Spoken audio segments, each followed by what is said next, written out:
Good morning. Thank you, everybody, for coming. My name is James Covington. I am the Regional Communications Director for ICE Northeast. More importantly, today, I am the Communications Director for ICE Boston. Thank you for coming out to our press conference announcing the results of a recent enhanced immigration targeted operation. So without further ado, I'm going to turn it over to the Acting Director of ICE, Todd Lyons. Good afternoon, everyone. Before we begin, I just want to take a special thank you to thank our partners. Without partnership, this is really key to the success of the ICE mission and DHS as a whole. To U.S. Attorney Leah Foley, the Boston Field Office Director Patricia Hyde, Special Agent in Charge Michael Crow, Mike Manning, Customs and Protection, Boston, Scott Reed of the ATF, Matt O'Brien at Diplomatic Security Service, Stephen Bello, DEA, Brian Keyes, U.S. Marshals, and the men and women of the U.S. Border Patrol that are with us every day. These brave men and women have worked tirelessly to arrest approximately 1,500 criminal aliens and illegal aliens during Operation Patriot. In the beginning of May, ICE and its federal and state partners launched a whole-of-government effort to remove dangerous criminal aliens from all over the Commonwealth. I'll let our Boston Field Office Director give you the specific numbers of Operation Patriot, but what I can tell you is this: that hundreds of brave officers and agents risk their lives every day here in the Commonwealth to remove dangerous criminals from Boston, Worcester, Springfield, Lowell, Lawrence, Nantucket, Martha's Vineyard, and several other communities across the Commonwealth. Significant amount of the criminal aliens that were arrested by the teams were drug traffickers, sex offenders, murderers, and foreign fugitives trying to evade justice in their home countries. It's long past time to remove these dangerous criminals from our communities. What we need to do is prevent them from terrorizing family, friends, and our neighbors. But the bottom line is that ICE and its federal partners wouldn't be able to conduct large-scale operations like this without the partnership you see up here. But more importantly, if sanctuary cities would change their policies and turn these violent criminal aliens over to us into our custody, instead of releasing them into the public, we would not have to go out to the communities and do this. Boston's my hometown, and it really shocks me that officials all over Massachusetts would rather release sex offenders, fentanyl dealers, drug dealers, human traffickers, and child rapists back into the neighborhoods. You know, all too often in Massachusetts and all over the Commonwealth, people use ICE's operations as a talking point, which it shouldn't be. It should be public safety all around. But instead, the brave men and women of ICE, CBP, ATF, DEA, Diplomatic Security Service, and the U.S. Marshals have to go out and pick up some of the most horrible criminals that are roaming free in Massachusetts. These are just some of them. A child sex offender that was previously deported that was released by a local agency but was back living across the street from a playground. A sex trafficker that was arrested for raping a child that was re-released back into the community. A habitual drunk driver who, in the midst of his drunk driving, kidnapped a child. Theft from, we had one person that was previously deported that was stealing from disabled senior citizens. Not only that, but they got several convicted murderers, rapists, spouse abusers, child abusers, and drug traffickers. You can see their mugshots, which are all up here on the photo. And I really want everyone to see that.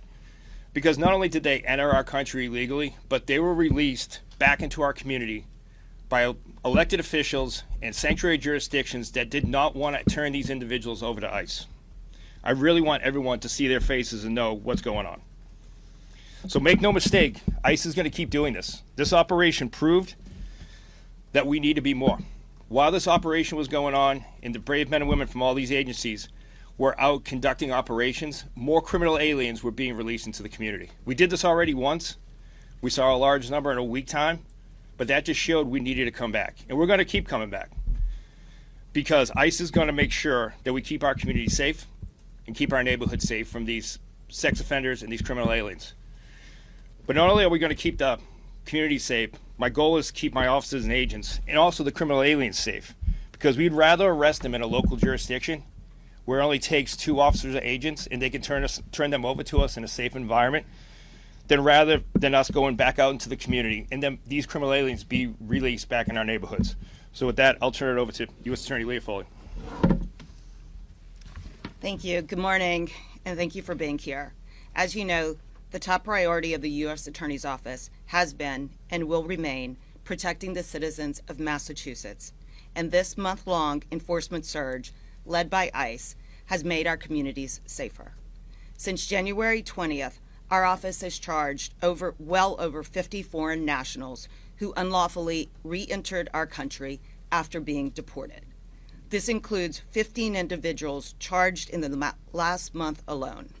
These individuals violated our immigration laws when they entered the United States unlawfully, often multiple times. Some went on to commit serious crimes. Those arrested included individuals who pumped deadly narcotics into our neighborhoods, trafficked firearms for transnational criminal organizations, defrauded the government benefit programs, and in some cases preyed on vulnerable children. These are defendants who didn't simply cross a border, they crossed a line and jeopardized the safety of Massachusetts communities. When someone who is here illegally chooses to engage in crime, when they bring fentanyl into our neighborhoods, sell firearms to gangs, or assume false identities to collect benefits intended for vulnerable Americans, these are not immigrants, they are criminals, and they will be treated as such. This is about public safety, plain and simple. Our job is to protect the public, to prevent harm, and to uphold the rule of law. My office will continue to prioritize the prosecution of individuals who are in this country unlawfully and those who pose a threat to our community. Just as I said when I first became U.S. Attorney, if you threaten the safety of our residents, we will find you. We will hold you accountable, and when appropriate, we will remove you from this country. This is the land of opportunity, not the land for opportunists. Enough is enough. When we will hold you accountable for when you commit crimes in this jurisdiction. My office will continue to support and work with ICE to bring charges against those who come here illegally and commit crimes. Equally as important, I also want to add that we will not tolerate anyone who impedes or obstructs ICE operations. What I have seen on the news and in social media is concerning, to say the least. Agent safety is paramount, and it is a felony to threaten or assault a federal agent. I want to be clear about that. No one is above the law. This is non-negotiable. The law in this area is clear, and I will not sit idly by and watch federal agents being threatened. I also want to thank our partners at ICE and HSI, as well as our federal, state, and local law enforcement agency partners. They tirelessly work collaboratively to stand by each other and to make our community safer. Today, we are announcing real progress. However, we are not done. We are only getting started. And I would like to introduce Patricia Hyde. Good morning. Thank you, U.S. Attorney Foley. The Commonwealth of Massachusetts is a safer place today, thanks to the work and determination of the men and women of ICE and our federal law enforcement partners. Working together, we were able to arrest almost 1,500 illegal aliens throughout the Commonwealth during the month of May, most of whom have significant criminality in the United States or abroad. Throughout this enhanced immigration enforcement operation, ICE and our federal partners targeted the most dangerous alien offenders in some of the most crime-infested neighborhoods of Massachusetts. Our efforts resulted in the arrests of 1,461 criminal alien offenders. 277 of those offenders have been ordered removed from the United States by a Justice Department immigration judge. Make no mistake, every person we arrested was breaking our immigration laws. But most of these individuals, 790 to be exact, had significant criminality as well. That is 790 alien offenders who victimized innocent people, who traumatized entire communities. Represented in these numbers are murderers, rapists, drug traffickers, child sex predators, and members of violent transnational criminal gangs. We arrested criminal aliens who have been convicted of violent crimes in the United States, and some of who were wanted for criminality in their native countries. All made the mistake of attempting to subvert justice by hiding out in Massachusetts. I want to take this opportunity to say to our officers and law enforcement partners, thank you for your professionalism, tenacity, and dedication to duty. To the residents of our Massachusetts communities, today your streets are a little safer. To the victims of these alien offenders, know that today you will not be mistreated by your attackers. To any criminal alien offenders victimizing Massachusetts residents, ICE is not going away. We are coming for you. While removing these individuals is extremely gratifying, we still have a lot of work to do. While we covet a mutually beneficial cooperative relationship with our state and local partners, we will work around them when it becomes necessary to ensure the safety and security of Massachusetts. ICE and our federal law enforcement partners remain committed to protecting our communities and prioritizing the well-being of our public by locating, arresting, and removing criminal alien offenders and making our New England communities a safer place to live. Now, Special Agent in Charge, Homeland Security Investigations. Thank you. Good morning, I think it is. My sincere thanks to Director Lyons, U.S. Attorney Foley, and all of our partners with whom I stand shoulder to shoulder with every day to ensure the safety and security of our communities. ICRO, CBP, U.S. Coast Guard, ATF, DEA, DSS, FBI, U.S. Marshal Service, the IRS, U.S. Attorney's Office, and many others. Today, as we announce the arrest of nearly 1,500 illegal aliens over the last 30 days, I want to reiterate, this is not a victory lap. Today is a collective reaffirmation of our commitment to ensuring the public safety and national security of our communities. With each agency bringing unique authorities and expertise, HSI Special Agents will continue a whole-of-government approach to take the fight to transnational criminal actors and organizations who poison our communities, who exploit and victimize our children, who defraud our citizens and government systems, who illegally harbor and employ aliens, who perpetrate violence, and all of those who choose to ignore the rule of law. It should be no secret by now that you will continue to see all of our special agents and officers in your communities conducting daily enforcement actions 24/7. I caution those who try to impede or obstruct operations, or those who dare to threaten or assault our law enforcement officers. We have been and will continue to be working with the U.S. Attorney's Office to investigate and prosecute you to the fullest extent of the law. Our job is to uphold the Constitution, and that's exactly what we're doing. I join my colleagues when I share my heartfelt thanks for the work of the frontline officers and agents who put their lives on the line every day in support of this great nation. Thank you. Okay, we'll take some questions. Todd, will you Director Lyons, can you speak to the roughly 50% Okay, we'll get ABC News here. Luke? Two questions. Number one, do you have any update on the Milford teenager that was detained by ICE over the weekend, and where is he? Do you have any status on where that person is, maybe for Trish or Todd? And then the second question is, the attacker in Colorado overstayed his visa, and according to DHS, is in the U.S. illegally. Do you have any information on the suspect? Was he on law enforcement's radar? And can you tell us more about his immigration status? So I'll take the I'll take Colorado first. So I'll defer to the FBI on that one. It's an active joint terrorism investigation, obviously. Still in the early stages that ICE was able to identify that he had overstayed his visa. While he did have a work authorization permit, it was expired. So with that, I will say that there are millions of individuals like this that we are attempting to locate from the past administration that weren't properly screened, that were allowed in. I will tell you that's a huge effort for ICE right now. In regards to this gentleman, I can't give you any intel as far as it's a joint terrorism task force investigation, and more will be coming out, but I'll defer to my partners in the FBI for that one.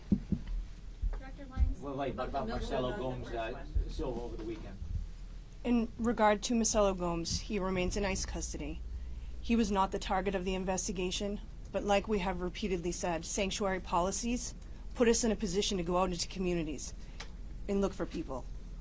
When jurisdictions don't cooperate with ICE and we don't arrest people in custodial arrests, then we must go out into the community, and when we go out into the community and we find others who are unlawfully here, we are going to arrest them.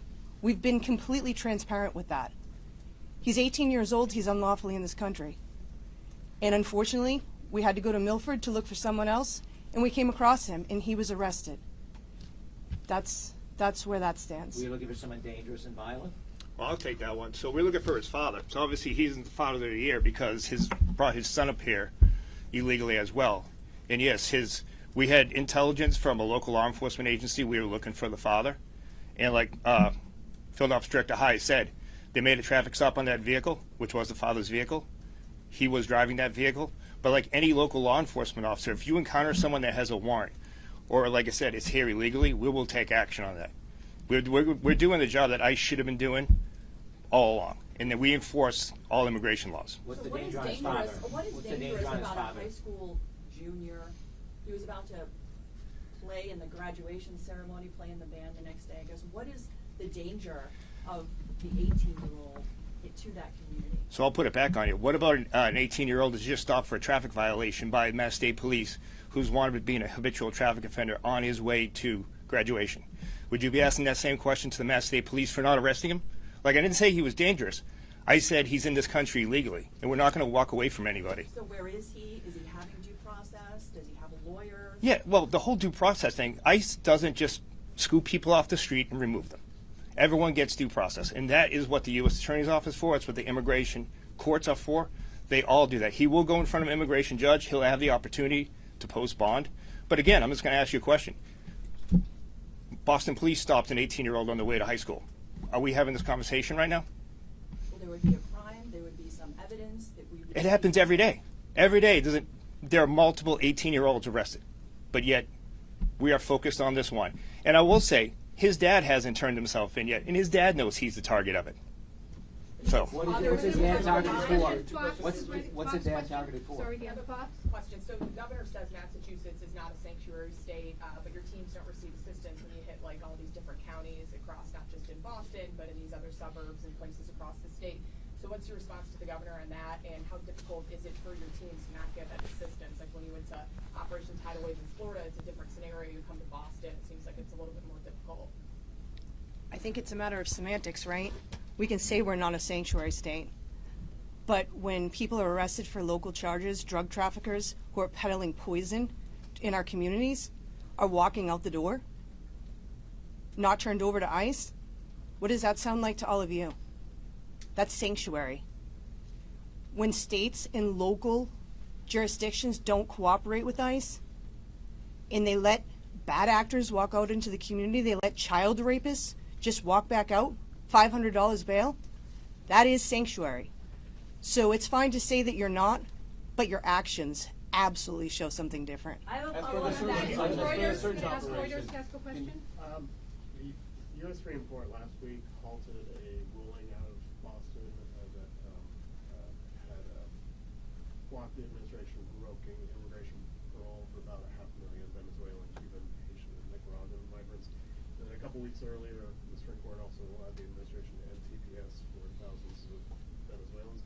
Could you talk about to the extent ICE is now arresting or detaining people that were covered by those programs, and give us any sense of what the scale of that would look like? Well, in that case, I would refer you over to Citizen Immigration Services. They handle that.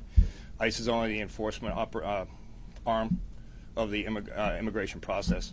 So I can just say that anyone that does no longer has protective status would be in this country illegally, and ICE would take an enforcement action.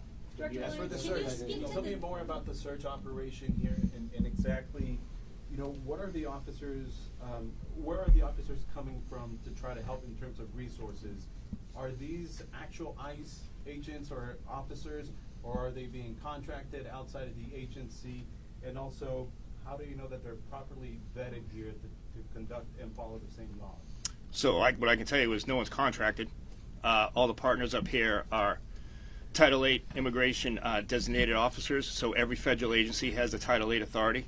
So these are federal law enforcement special agents and officers from all over the DHS, DOJ. Like I said, it's a whole of government approach. These aren't any contract individuals. But from you can see what the numbers, like I said, we ran an operation before up here. And while they were on targeted operations for criminal aliens that were released, other ones were being released at the same time. 24 hours a day, criminal aliens are being released all over Massachusetts. The only way to account and take these other individuals back into custody was to go ahead and partner with our other DHS partners that are here and DOJ partners to ensure that we have the proper manpower to respond whenever someone's released from custody. Now, on that point, Last question. Last question. On that same Can point. you guys offer a few more specifics on the charges? Are you counting illegal reentry as among those 790 people? What's the significant charges versus how many were convicted, and violent versus non-violent crimes for these people? Yes, those include people who had been previously deported, were found back in the Commonwealth, and have been charged again with illegal reentry. So how many were charged for something other than illegal reentry? I don't have that number, but I can tell you, for example, on May 7th, I believe, ICE took a man into custody who had been removed from the country 5 previous times. He had been arrested 9 times on serious criminal charges, including assault and battery with a dangerous weapon, indecent assault and battery on a person, kidnapping, unarmed robbery, threatening, and intimidation, and he had a conviction for an OUI. Another man who was arrested in Worcester had been deported 4 previous times. He came back into this country, had 3 open OUI charges. Each time he was arrested for OUI, he was released without notifying ICE so that they could go and pick him up safely and securely and put him back in deportation. It was only after he violated one of the terms of his release for that 3rd OUI that ICE was notified and the detainer was allowed to be executed. Wouldn't it be breaking the Thank you very much. That's all the time we have. I'm sorry. He was being charged, he was being held on violations of his release. Why do the agents wear masks? Why they wear masks?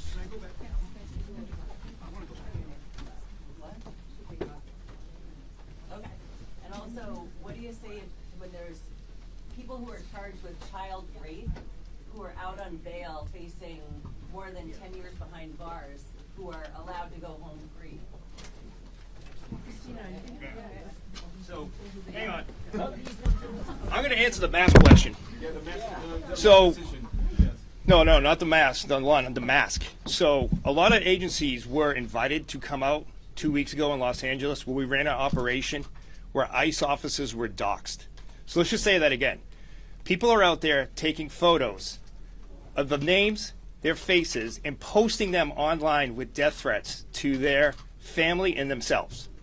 So I'm sorry if people are offended by them wearing masks, but I'm not going to let my officers and agents go out there and put their lives on the line and their family on the line because people don't like what immigration enforcement is. They are wearing those masks because we ran an operation with the Secret Service where we arrested someone that was going online, taking their photos, posting their families, their kids' Instagram, their kids' Facebooks, and targeting them. So let me ask, is that the issue here, that we're just upset about the masks? Or is anyone upset with the fact that ICE officers' families were labeled terrorist? It's about the identification, sir, because some of these agents don't have labels.